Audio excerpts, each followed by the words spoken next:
This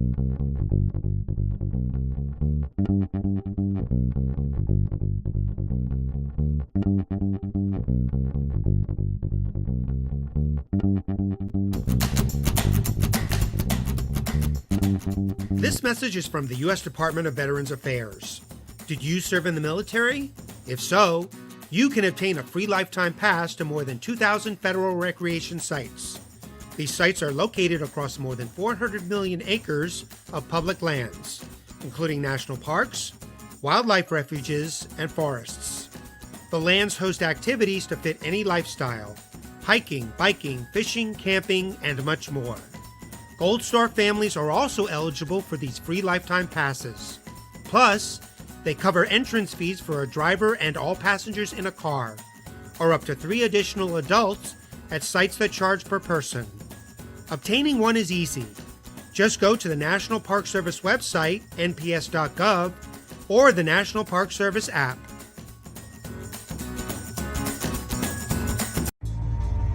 For every veteran, there is a story about a calling to serve, to fight for the freedoms of the American people. And every story has a struggle, a sacrifice, and invisible wounds. Warrior Watts programs help veterans recover from PTSD and invisible wounds through exercise, nutrition, and connecting with other veteran leaders. It is estimated that 22 veterans die each day by suicide, and another 30 veterans die each day by substance abuse. These are preventable deaths. Warrior Watt is committed to fighting PTSD through fitness, nutrition, and community.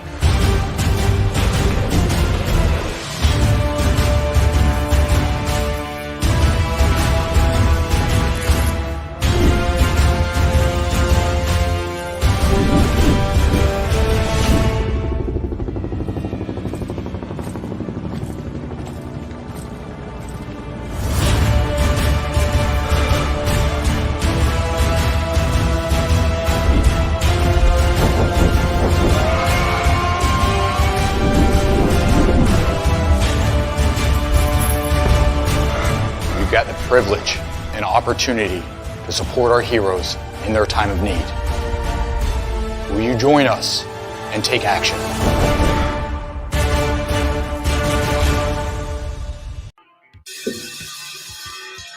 All right. Welcome back. Fit Nation. We are a show founded by a veteran and hosted by 2 veterans and a military spouse. Our mission is to get people to tell their story to the world. If you're an author, share your tips with the Misfit Nation. If you're a musician or actor, our audience needs to know how they too can get into the business. Coaches, we love our coaches. Come on and share some of your tips with the Misfit Nation to help them become better versions of themselves. If you're a corporate leader or an entrepreneur, come on and share how you did it and how hard you have fought for success. If you're a veteran, first responder, or Gold Star family, we would love to have you come on and just share your story with the Misfit Nation. We always have time for you. If you're feeling down, alone, or starting to see the darkness, stop. Think about those who are around you. You are not alone. You will be missed. If you feel like your problems will be a burden to those in your inner circle or are embarrassed, dial 988. If you are a veteran, take option 1. We need you to keep pushing forward. Don't make a permanent solution to a temporary problem. If you're a new listener, welcome to the Misfit Nation. Be sure to subscribe to our show on your favorite podcast apps and also on our YouTube channel at @_Misfit Nation. Subscribe and click the bell to keep you up to date with our latest episodes and all of our news. You can also find us on Heroes Media Group and About Face Radio. Now, let's get to the show.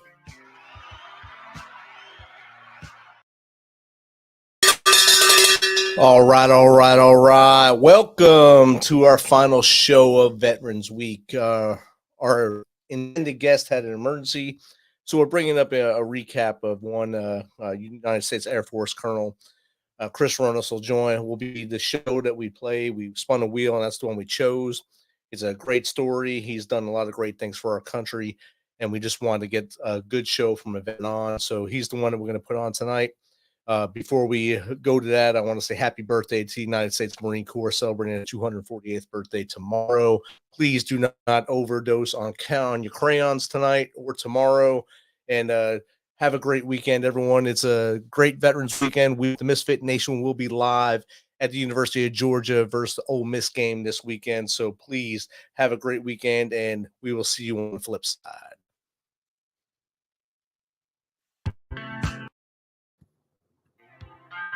And welcome to our Sunday conversation. I know things are heavy right now, but this is a time where we all can sit and talk to each other. Violence does not end violence. We need to have strong talks about solutions and making the world a better place for us and our next generation. Leaders, get out there and police your communities and make the world a better place. Excited tonight. Our next guest is a 27-year veteran of the United States Air Force and is the founder and CEO of Chris Ronis Enterprises, LLC. He most recently served as Director of Strategic Requirements, Programs, and Resources at the United States Special Operations Command Pacific, SOCPAC. He has served at the commander and joint staff levels with distinguished service, experience, and leadership, special forces, intelligence, surveillance and reconnaissance, nuclear operations, nuclear security, combat search and rescue, and defense support to civil operations. There's a lot of stuff right there. So without further ado, let's welcome U.S. Air Force veteran Chris Switch Ronis to the Misfit Nation. Welcome, Chris. Hey, thanks, Fred. It's good to be here, man. I really appreciate the invitation. Oh, it's awesome to connect, and I'm glad that I think Brian threw your name out like immediately as soon as I got done recording with him. He threw your name out there, threw me the coin. I was awesome. Let me get the Chris on here, and I'm glad we're able to connect. Yeah, no, that's great. Yeah, we Brian and I are hitched at the hip, trying to solve the same problem a lot of people are, but in a different way. It's always good to have multiple solutions to the same problem. That way, we're helping as many people as possible. That's right. That's right. So, Chris, I gave like a hairpin of your history right there, just a little bit of your history, just a little blurb, a short bio. If you could go back as far as you want to go through your Air Force career to how we got to where we are now, share with the Misfit Nation more about Chris. Oh man, that could be a long story. I'll try to give the high notes. All right. Some notes. But I grew up in. I started out growing up off of Colfax Street in Denver, Colorado, as a little guy, and then my parents worked hard and were able to get themselves educated. And my mother became a mining engineer, and that wasn't really something women did. It was really adverse times for them, and so we've never been stranger to struggle. But we moved to Wyoming and became coal miners. When that became, we just moved from coal mining in Colorado to coal mining in Wyoming, and that's how I grew up, cowboy country, right? And just really learning how to be tough and rugged, and in that small town community, right? And played a lot of sports, did wrestling, football, track, all those things, and just trying to find my way. When the time came to go to college, I just followed my crowd. It was the days before the internet, and all my buddies were like, "Hey, we're all going to University of Wyoming. Let's go." I said, "All right, let's go." Woohoo! So off we went, and shortly thereafter, when I was at University of Wyoming, I came across the Wyoming's Air Force ROTC detachment. I had been trying when I was in high school to get commissioned in the Air Force because I always wanted to go fly. That was just always a passion of mine. And I think that stems from my dad.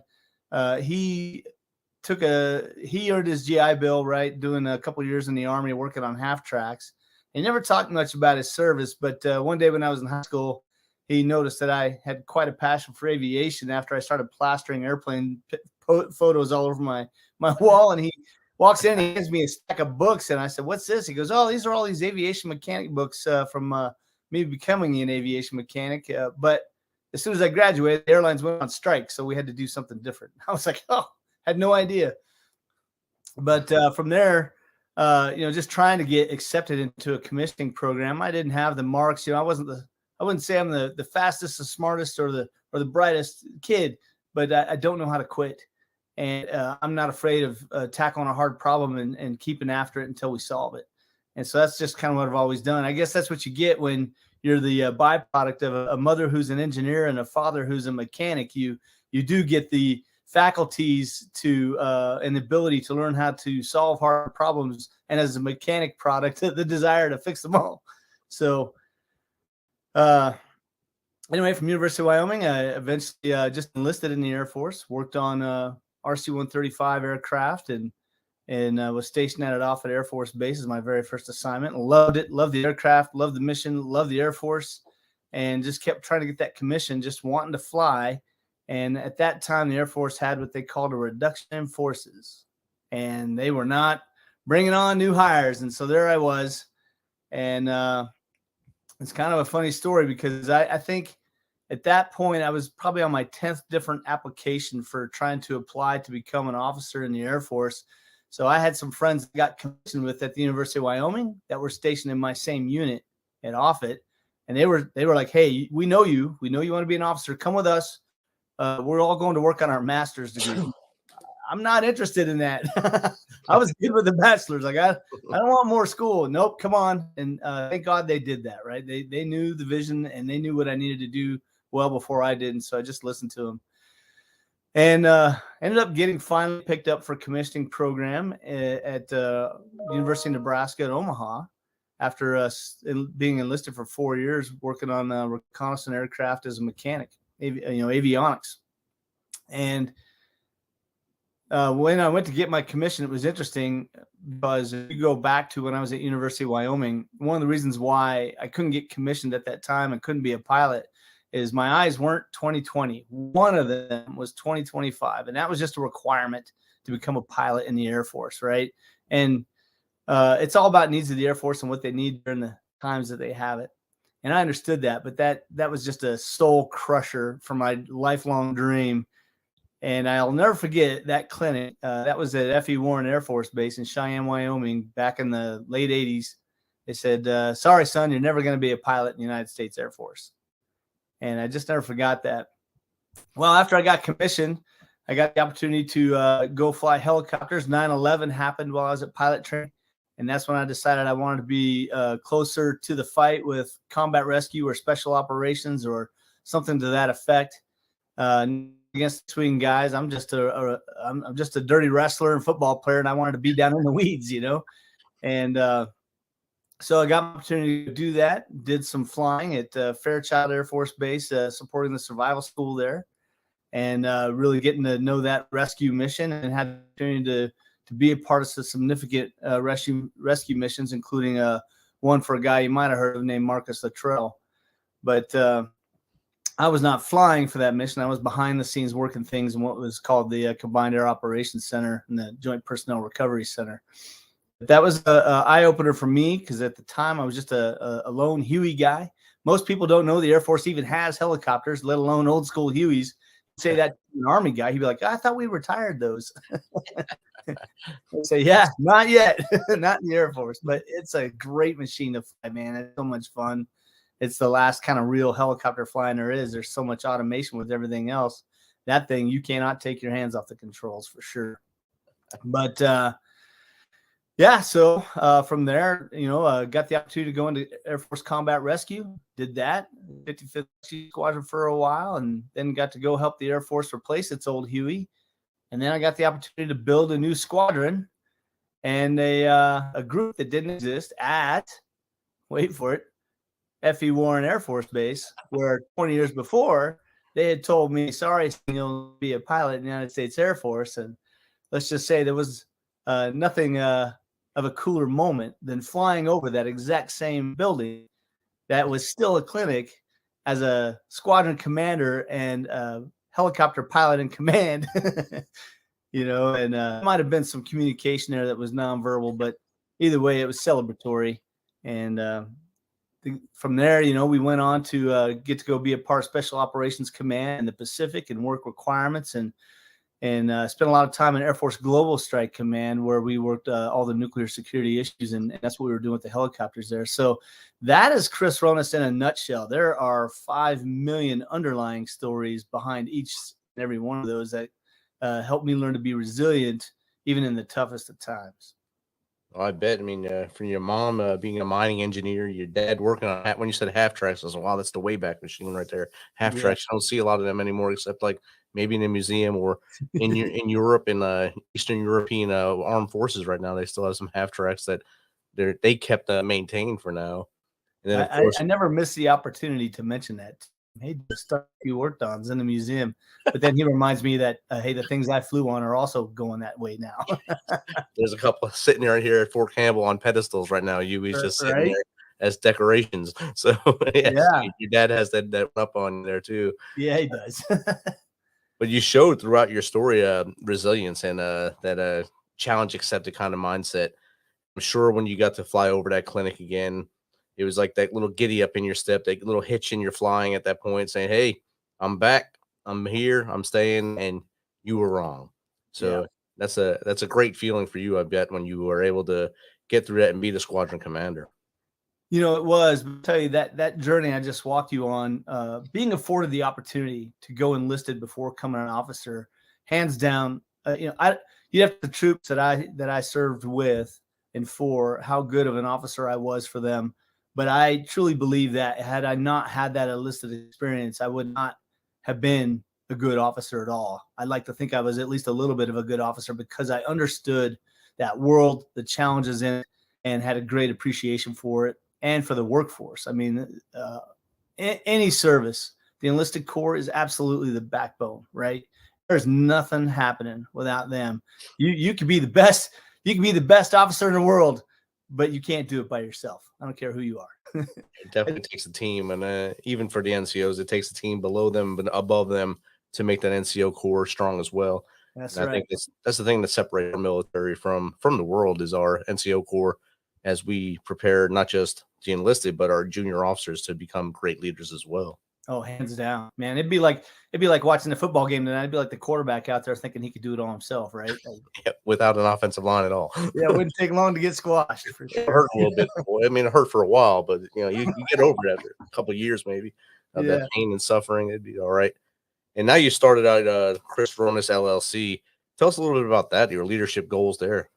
Well, that started through struggle. I had in combat rescue, we had a really tough time a few years ago, and we still do. We all talk about 22 a day. I know that number is way higher than that.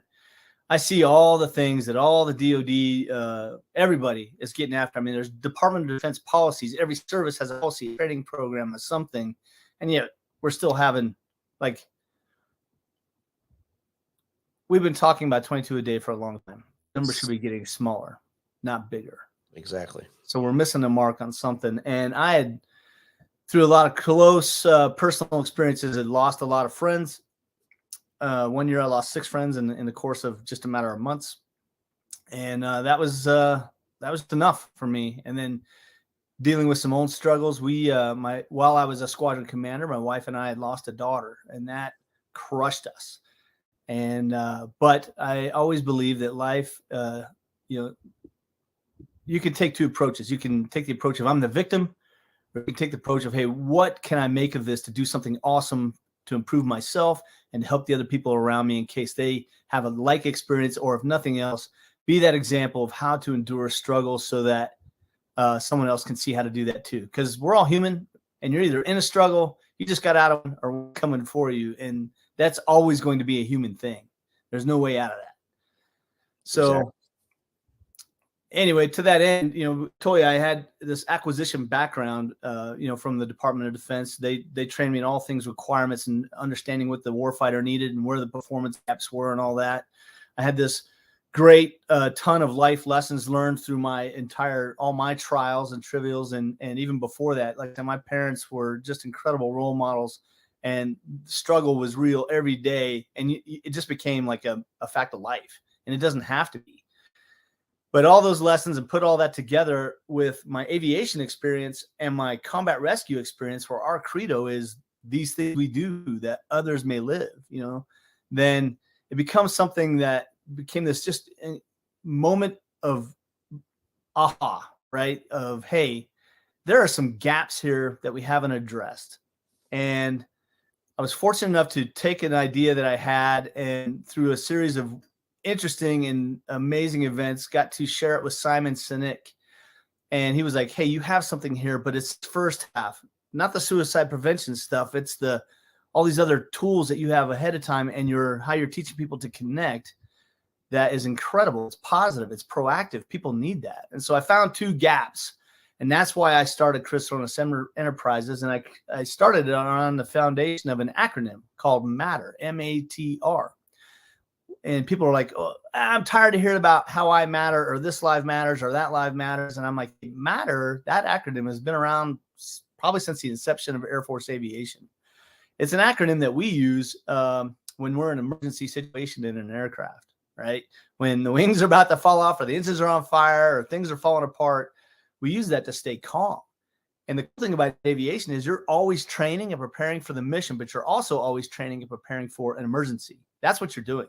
When you see the pilots in the cockpit of a commercial airplane sitting there and it's on autopilot and they're just bored and they're hanging out like this, that's not actually their job. Their job is to be prepared for when, not if, that oh shit moment comes, right? And that's what we do in aviation. And I thought, well, why can't we take these and turn them into skills that people can use in life?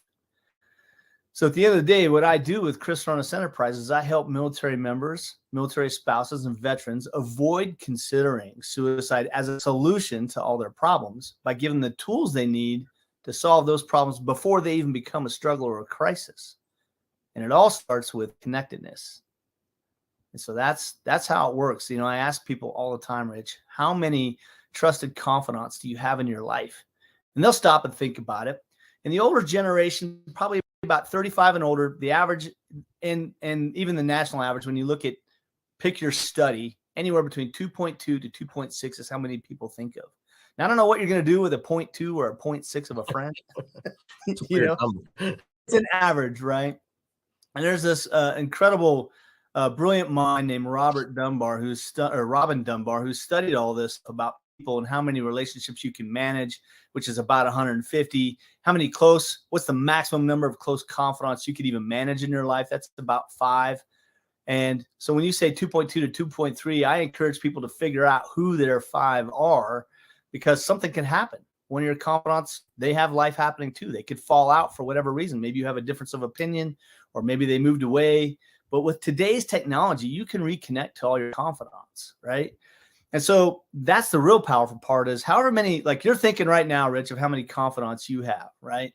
If you're married, your spouse may be one of them.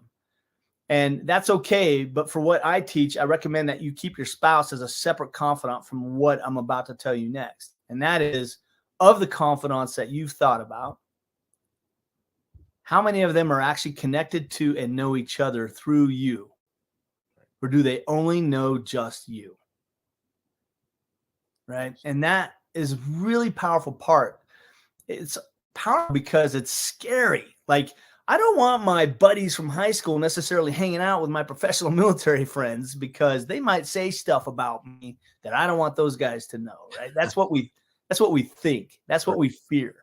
But at the end of the day, if that's someone that you've been confiding in for a long time, they're not going to be telling your secrets, because they want you to succeed in life. They love you, right? They want you to man up. And that's been the powerful part about this, is I teach people how to connect those 5 together, find them, connect them together. And you need technology. You can, I mean, that's the beautiful part, is you and I are talking right now across the country through this technology. And there's a great app I use called Marco Polo, but you could use any app. I just particularly like Marco Polo because they have a bill of rights that says, hey, we're never going to sell your data.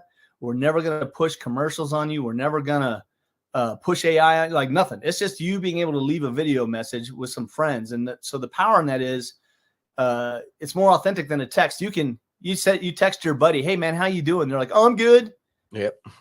But when you see them like this and their hair, you know, and there's a stack of dishes and they're like, I'm good. You're like, are you really good? Are you really, you know? And, but you can just leave a message like this. And so I'm part of another group in Marco Polo called We and Us Worldwide, We and Us Worldwide, 53 men right now that are, no kidding, I mean, masculine guys, CrossFit gym owners, you know, employees, staff, and coaches, and just members. and all other walks of life. And they're all just 53 men trying to help each other be better men. And so they're not afraid to be vulnerable in there. And yet they're just helping each other grow. It's incredible. And what men are learning through being able to connect through what I call lifeguards, your 5 lifeguards, or connecting like in this venue that we're using in We and Us, is that when you tell your story and you find the courage to tell your story and you can tell it without being emotional, but just stating, being authentic, stating the facts, right? And then talking about those pain points and talking about either what you're learning while you're going through it, or after you've been through it, what you learned and what the takeaways were and what that paradigm shift was. You could tell that story.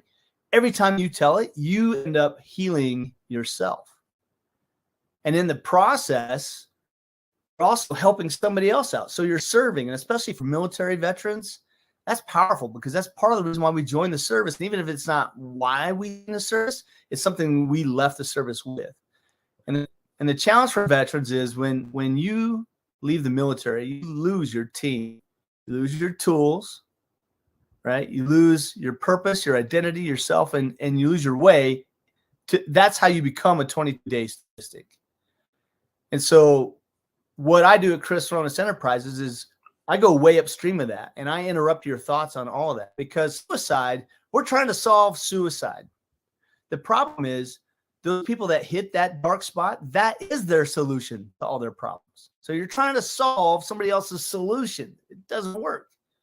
What they really need help with is solving the problems that they think are more than they can handle. And 99.99% of the time, that comes down to one word: love. They just don't feel love. And we make this mistake all the time in our society is that's when you talk about Maslow's hierarchy of needs. Once you get to those basic needs and you get to where self-actualization and all those things, that social belonging, that's what you need is love. But like in the business place right now in America, what are we doing? If we're not giving people love, we might be giving them hope, if we're good leaders. But most of the time, we're just giving them something to do, and we're making them go do it at the expense of their own human performance abilities, and then they compromise something: sleep, nutrition, happiness, whatever it might, right? Yeah, definitely. Yeah. So the whole point is that when you can tell your story, if you don't tell your story, if you go, I'm machismo, I can keep this in. Yes, you can. And you can be badass. You can be tough as nails, and you can keep that in. But guess what? You won't be able to help if that comes out in some other way. It'll manifest. It'll manifest in anger. It'll manifest in anxiety. It'll manifest in depression. Those are the simple ones. Then it begins to manifest in drug addiction or alcoholism or pornography addiction, or pick your addiction. Maybe it's comfort food eating, whatever. But as you start telling that story and let yourself be a little bit vulnerable, because once you let that secret out, it can't own you anymore. Right. And that's kind of why we started this show, is to get things off the chest. For the veteran, like you said, you brought up a great point: purpose. We all had a purpose when we put those boots on every day. When you put your flight suit on to get on a helicopter, you knew that you were going to get on a helicopter and potentially save someone's life and make their next day better. And that was your purpose. And beyond that, your purpose was to lead your squadron. Once we take those boots off, the day we hang those boots, some people throw them over the wire still. I don't know if they still allow that or not. I know a lot of things are frowned upon these days. But when you throw the boots over the wire, the next day you run into a wall. Yep. What do I do with my hands? What do I do now? How do I get out of my own way? And I think when we talk about right after we get back from this break, but it's going to be a good conversation. We'll be back in about a minute and a half. Right on.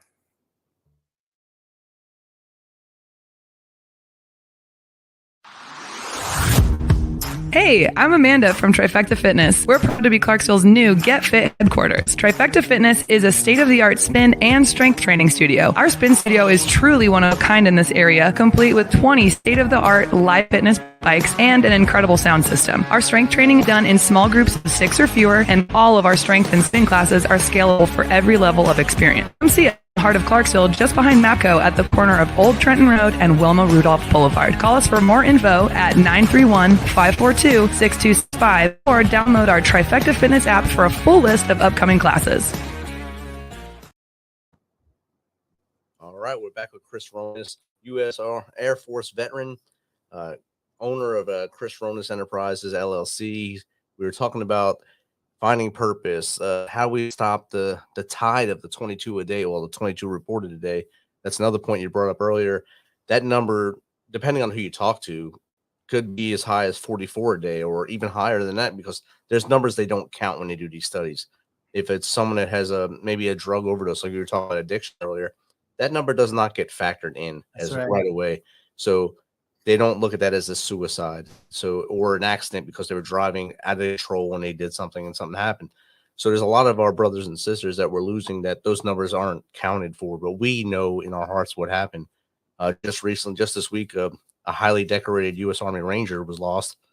He lost his leg, I think, and just his leg, and he went back to RIP, went back into operating 11 more deployments, got out of the Rangers, and he lost his battle this week. And it could happen to anyone at any time. And I think it's perfect what you're doing, trying to get people to basically get out of their own way and seek that help. And that's the biggest thing. You mentioned machismo a couple times in there. That's a big thing for a lot of our brothers and sisters, is our heads become the problem because we don't want to ask for help, or all 2.6, the 2.6 friends that are within that circle, or 2.2, 2.6. That's a weird number, but yeah, you have to reach out to them. If you reach out to them, no matter how many times they say they're going to help you, they can't help you if you're not there for it. You're not asking for help. Well, and that's the mindset, right? We're asking for help and we think that's weak. Right. But what you're actually doing is trying to process something you've been through, and you're trying to figure out how to solve it, but you're doing it on your own with tools you need. You wouldn't go into battle without your weapon and your body armor. I mean, I've had to help guys think about this a little bit differently. You say the word mental health or mental health professionals, everybody just kind of goes, I don't want to talk about it. But there's all kinds. For example, a cognitive psychologist is the kind of person that will help you learn how to just use your mind better, faster, smarter, right? Like how to crack the code on this. And so what I like to say is mental health professionals are really the tacticians on your gray matter weapon system, right? And they teach you how best to use that thing. But when we say we're asking for help, all of a sudden, oh no, I'm weak, I don't need help. Not realizing that what we're actually doing when we go out, we tell that story and we go learn about those resources that are out there, we're making ourselves stronger, and we're doing it in service of others. When you take the approach of, I'm not just helping me, I'm helping my family, I'm helping my friends, and I'm helping other veterans because I'm going to figure out how to solve this, then you're actually not being weak, you're being strong. But it's hard to see it that way. It's a big paradigm shift. Definitely is. And that's something, maybe it's what's inbred into us as we go through our trainings and stuff like that. As a young and enlisted or officer, you're told you have to be the leader, you have to be headstrong, you have to do everything straightforward. And then if you ever ask for that help, or you call someone and say, hey, I need to get pointed in the right direction, then that's, like you said, that's looked at as a sign of weakness on you. And I'm glad that now, 10 years ago, probably less than 10 years ago, it's not as much as a burden on those who are in senior leadership positions, that if you ask for help, that's it, your career is over. Right. Like, especially if you, a squadron commander, if you ask for help, see you later. You're back in that same clinic, but you're going out a different door now, and you're out the door completely. And for NCOs, hey, you can't lead troops if you need to ask for help. You can't lead troops. So it's a horrible dynamic that we were living in. Before I retired from the Air Force, I had a very one of those traumatic challenges that took probably about a dozen other traumatic challenges that I'd previously dealt with. We say we deal with them, right? But actually, what do? We put it in a little box and we tuck it in the back of our head and think it's going to be fine, right? I'll open that up someday. My big plan was, when I retired, I was going to sit down with just a nice little glass of scotch or Jack or something, right? And I was just going to take a little sip and kind of think about one of those things, open up that box and let it out and, process it. And everything would be fine, right? That was my big plan. The only thing is, the one event that I got hit with, what it did is it was connected to all those other boxes. So it knocked all over, man. And it was a big mess inside my head, right? Like, it was literally like in an aviation hangar. If you've ever seen the videos when somebody accidentally triggers the fire extinguisher and the hangar fills up with foam, right? And you're the one dude with the push broom trying to get it out. Yeah, that was me with my own thoughts. I'm like, and that was my aha moment. My buddies that I had lost, those 6 friends that I had lost, that was their solution too. They all got out and they were like, I'll just deal with this stuff on my own when I get out because I'm a tough guy. I can do it.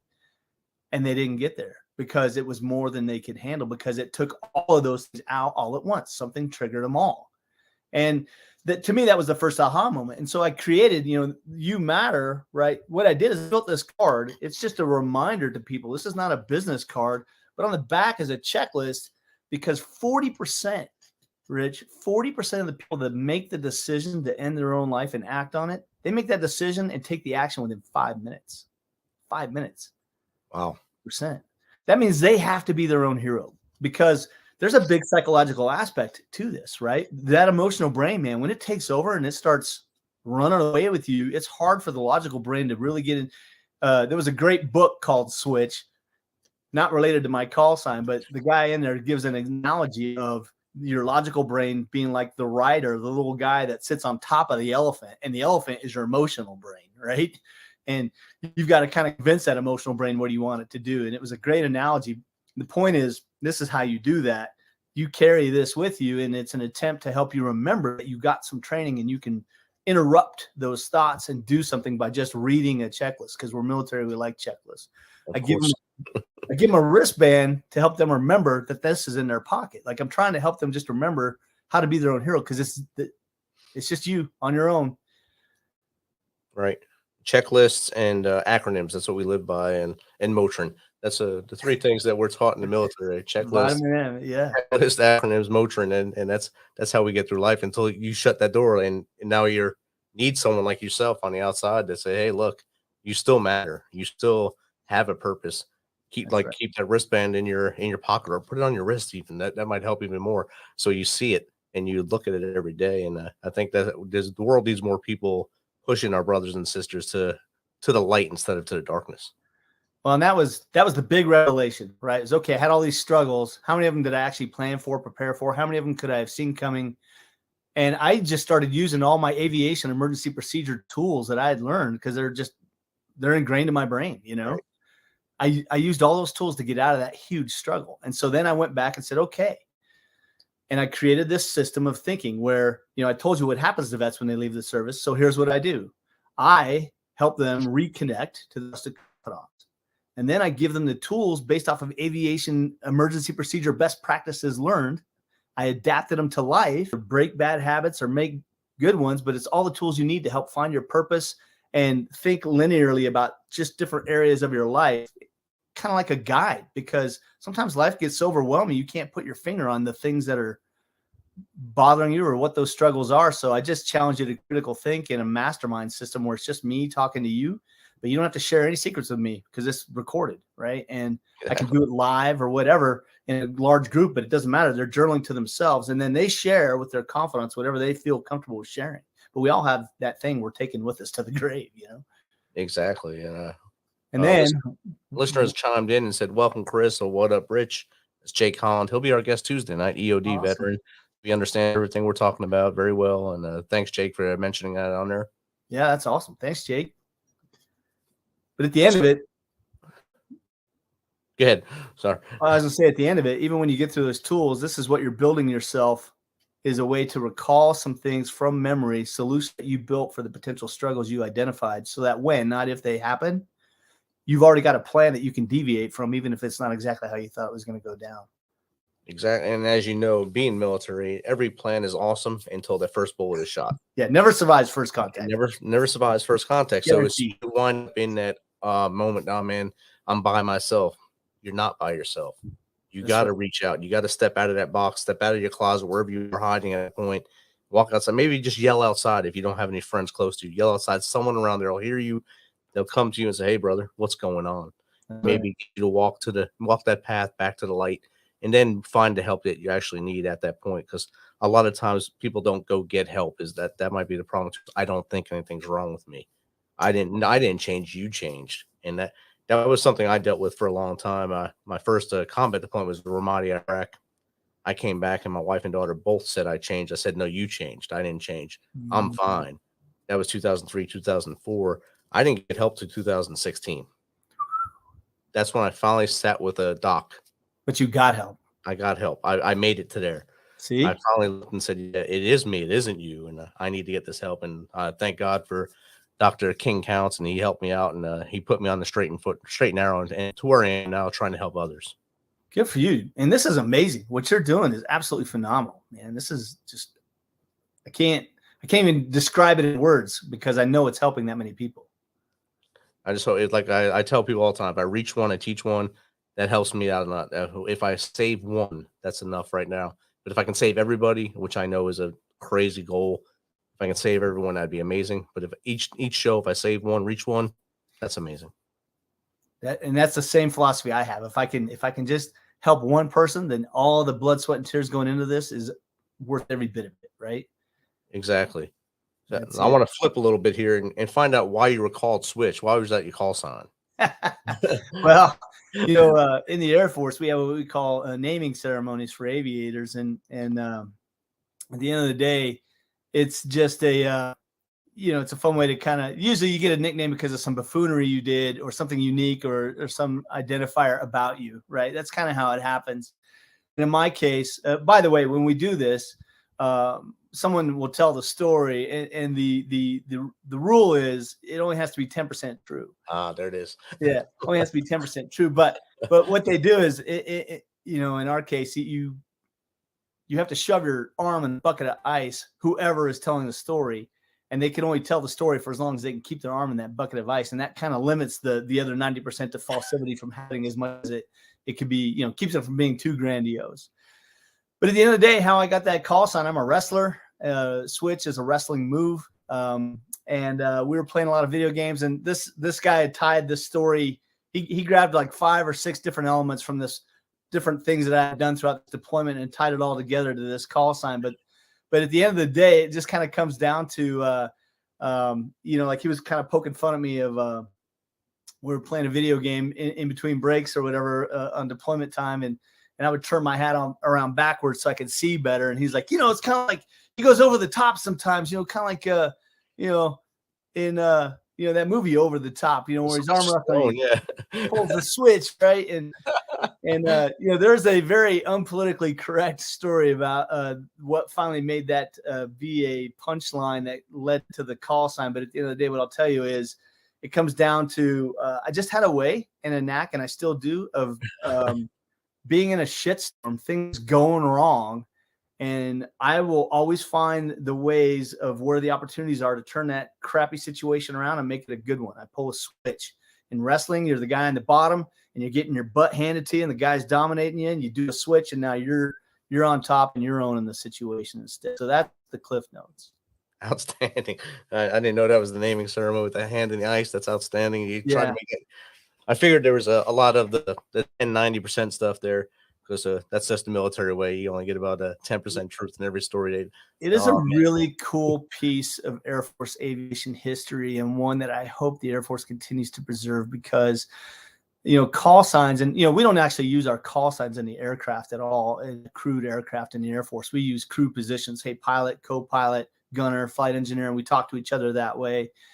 And it's absolutely critical, because what it does is it knocks down barriers of communication that you might otherwise have. If you have a 2-striper in the back talking to a lieutenant colonel in the front, if he's worried about rank or thinks that guy's got a halo or whatever, he may not speak up when maybe you should, because we don't crash in compartments, right?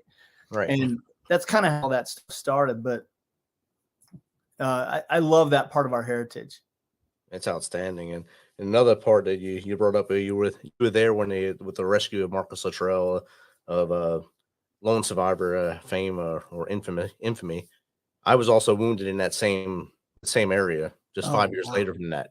So 5 years after that, I was wounded in Chowkay and Kunar there, basically the same exact area where that happened. So we were still fighting the same fight in the same area.